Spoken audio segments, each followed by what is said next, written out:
గౌరవనీయులైన పెద్దలకు, జన విజ్ఞాన వేదిక సభ్యులకు నా నమస్కారములు. నా పేరు మైథిలి. నేను 9వ తరగతి చదువుతున్నాను.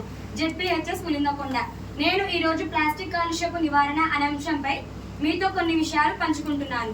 ప్లాస్టిక్ కాలుష్యము పర్యావరణానికి, మానవ ఆరోగ్యానికి తీవ్ర హానిని కలిగిస్తుంది. ఇది కుళ్ళిపోవడానికి వందల సంవత్సరాలు పడుతుంది. నేలని, నీటిని కలుషితం చేస్తుంది. జంతువులను, సముద్ర జీవులను చంపుతుంది.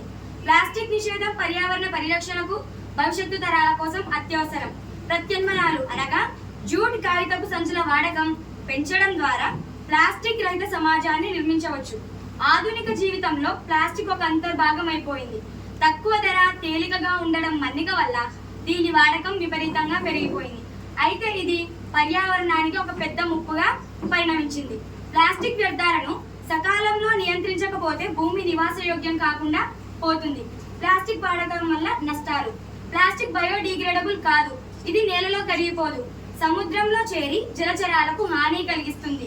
ప్లాస్టిక్ వ్యర్థాలను కాల్చడం వల్ల వాటి నుంచి విడుదలయ్యే విషపూరిత రసాయనాలు క్యాన్సర్ వంటి తీవ్రమైన వ్యాధులకు, హార్మోన్ల అసమతుల్యతలకు కారణమవుతాయి. ప్లాస్టిక్ వ్యర్థాల వల్ల నగరాల్లో డ్రైనేజీ వ్యవస్థ మూసుకుపోయి వరదలకు దారితీస్తుంది. వీధి జంతువులు, సముద్ర జీవులు ప్లాస్టిక్ తినడం వల్ల మరణిస్తున్నాయి. ప్లాస్టిక్ నిషేధం ఆవశ్యకత.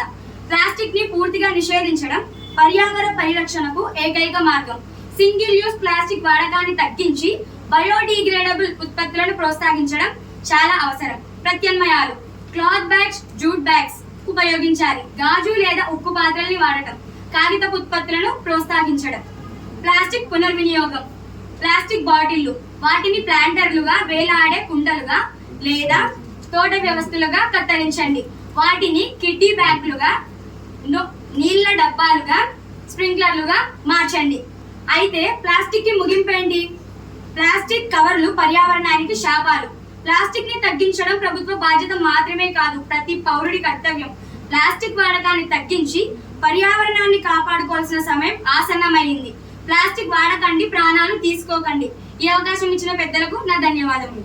Everyone, my name is Yashwant. I am studying 8th class A section JPHS Pulindakonda.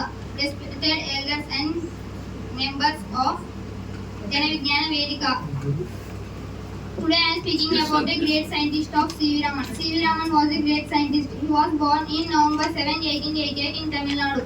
He loved science and studied physics in college. He discovered in Raman effect in 1928. This showed how light changes when it passes through